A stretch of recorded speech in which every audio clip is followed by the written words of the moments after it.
पूरी दुनिया में बहुत कम ऐसे बिजनेसेस है जो आपने एक बार शुरू कर दिए तो आपको सालों साल घर बैठे बैठे पैसे कमा के देंगे, सिर्फ पीरियोडिक मेंटेनेंस की जरूरत है। कुछ साल पहले पेट्रोल पंप लाइसेंस का बिजनेस ऐसे हुआ करता था कि बॉस जिसको पेट्रोल पंप खोलने का लाइसेंस मिल गया अब वो सालों साल घर बैठे बैठे पैसे छापेगा, क्योंकि पेट्रोल पंप का डिमांड तो कभी जाने नहीं वाला है। तो आज एक ऐसे ही बिजनेस के बारे में डिस्कस करने वाले, and this is the new future of Indian retail. तो अगर आपको इसमें दिलचस्पी है तो फिर ये वीडियो जरूर आखिर तक देखना। वीडियो पसंद आता तो लाइक करिए एंड सब्सक्राइब करिए मेरे चैनल को। So hey guys, my name is Siddhant and welcome back to new video. तो जैसे कि मैंने आपको बताया कि this is the future of Indian retail.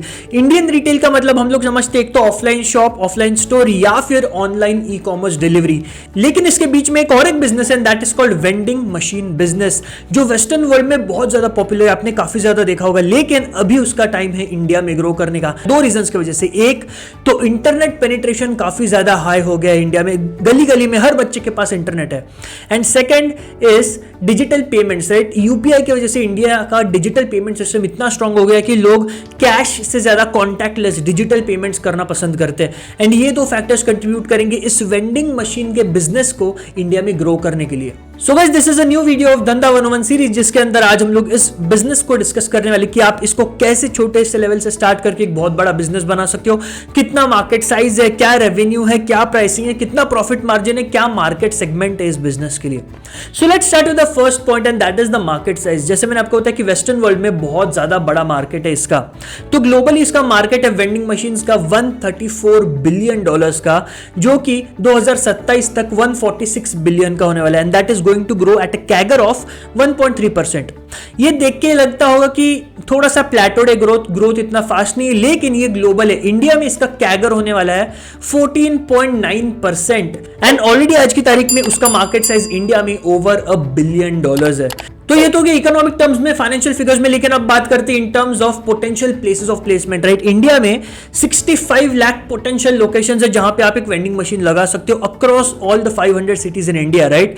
उसमें 40,000 hospital, 5.5 lakh work places, 1.25 lakh public places जैसे कि मेट्रो, रेलवे स्टेशन, 2.5 लाख से ज्यादा factory, 2.25 lakh ATM, 6.5 lakh residential apartments, right. And इसी के साथ में और बहुत सारे मार्केट्स है जैसे कि मॉल्स है, मल्टीप्लेक्सेस है, बीपीओज है, आईटी कंपनीज है, कॉर्पोरेट्स है, जहां पे वेंडिंग मशीन्स की जरूरत पड़ने वाली है और पड़ती भी है। अब कोविड पैंडेमिक से पहले इसकी ग्रोथ ना थोड़ी सी फ्लैट थी, प्लेटोड थी, लेकिन कोविड के बाद में जब से लोग नो टच सिस्टम पे आ गए कि बॉस हाथ मत लगा मेरे सामान को, तब से इस वेंडिंग मशीन का इंपॉर्टेंस और ज्यादा बढ़ गया, बिकॉज इसके अंदर कोई भी ह्यूमन टच इन्वॉल्व नहीं है, चाहे खाने पीने की चीज हो या फिर कोई भी बेसिक यूटिलिटी आइटम्स हो। रिसेंटली गवर्नमेंट ऑफ इंडिया ने वेंडिंग मशीन्स यूज की है जेनेरिक मेडिसिन डिस्पेंस करने के लिए, जो कि है प्रधानमंत्री भारतीय जन औषधि परियोजना के तहत, राइट।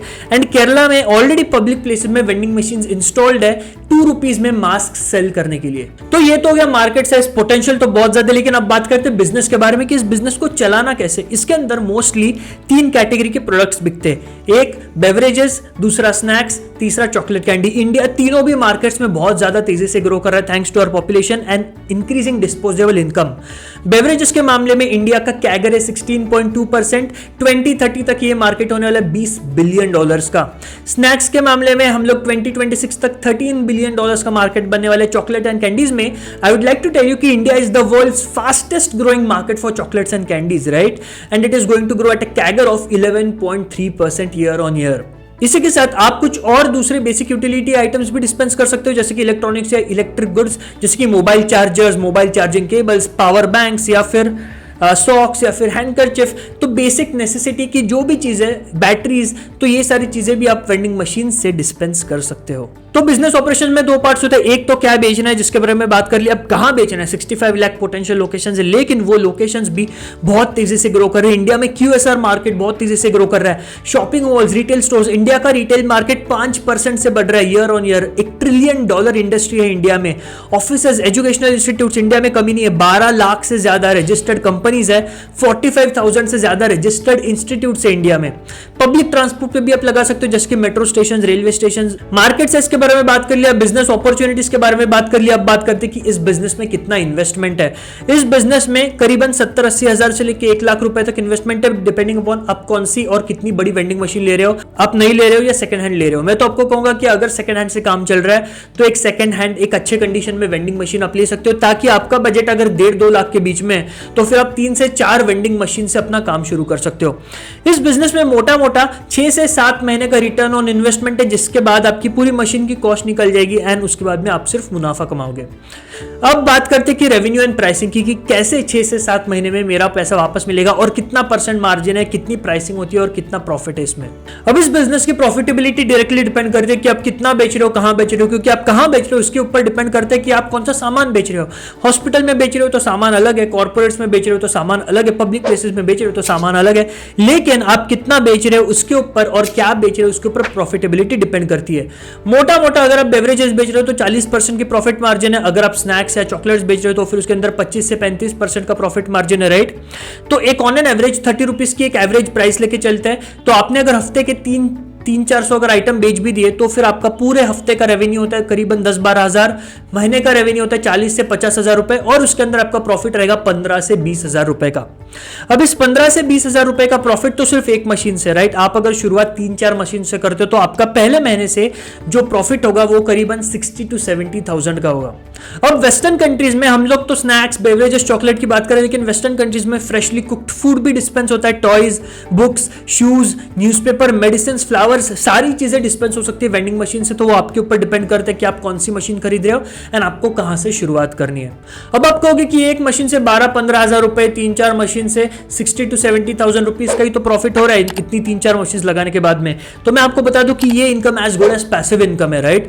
एक तो 60-70,000 रुपीज पर मंथ कम नहीं होता, लेकिन अगर आप पैसिव इनकम की तरह देखोगे कि आपको इस बिजनेस में कुछ करना ही नहीं है, आप लिटरली सिर्फ हर हफ्ते जाओगे, मशीन को रिफिल करोगे और मेंटेनेंस करोगे बस, लेकिन आपको बेचना थोड़ी खड़े होके जैसे आप दुकान पे बेचते हो। अब डेफिनेटली हर बिजनेस के साथ में कुछ डिसएडवांटेजेस आते हैं, कुछ थ्रेट्स आते हैं, डिसएडवांटेजेस नहीं कहूंगा लेकिन कुछ थ्रेट्स आते हैं, लेकिन उन प्रॉब्लम्स का, उन थ्रेट्स का सोल्यूशन भी है।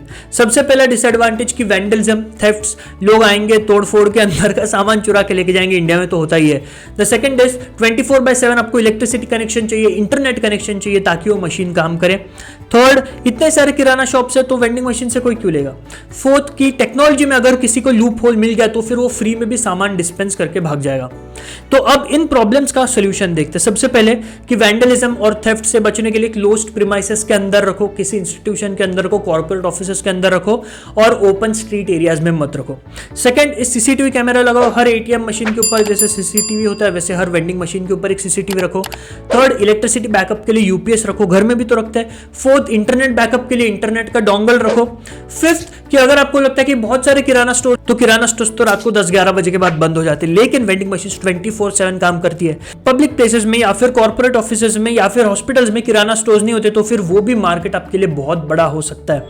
एंड फिफ्थ, कि अगर आपको नहीं चाहिए कि कोई आके सॉफ्टवेयर में लूप होल फाइंड आउट करे और फ्री में सामान डिस्पेंस करके चला जाए, तो एक ट्रस्टेड कंपनी का ओरिजिनल सॉफ्टवेयर यूज करिए, कोई भी रैंडम थर्ड पार्टी सॉफ्टवेयर मत यूज करिए ताकि कोई इसे हैक ना कर पाए। सो गाइस, ये है वीडियो, काफी इंटरेस्टिंग बिजनेस मॉडल। इसके ऊपर काफी सारे जो ये बिजनेस करते हैं ना वेस्टर्न वर्ल्ड में, वेस्टर्न कंट्रीज में, वो यूट्यूबर्स ने उनके वीडियोस भी डाले कि आप ये बिजनेस कैसे कर सकते हो, वो ये बिजनेस कैसे चलाते हैं। उनके काफी सारे लिंक्स में नीचे दे दूंगा, तो आप उनका वीडियो देख लेना, तो आपको काफी सारी चीजें पता चल जाएंगी कि वो कैसे ट्रक लेके जाते हैं, शॉपिंग करते हैं, फिर जाके मशीन फिल करते हैं और आराम से बैठते हैं और हफ्ते दर हफ्ते सिर्फ पैसे उठाने के लिए आते हैं। तो I think it is a great business. अगर आपको शुरू करना है तो काफी अर्ली स्टेज में है ये इंडिया में, तो फिर आप अभी से स्टार्ट करके मार्केट जरूर कैप्चर कर सकते हो। So guys, I hope you like the video. If you like the video then do like the video, share, comment, subscribe to the channel, don't forget to hit the bell icon to see the latest notifications of my videos on time, and I will see you in the next video. Till then, goodbye, take care, thank you.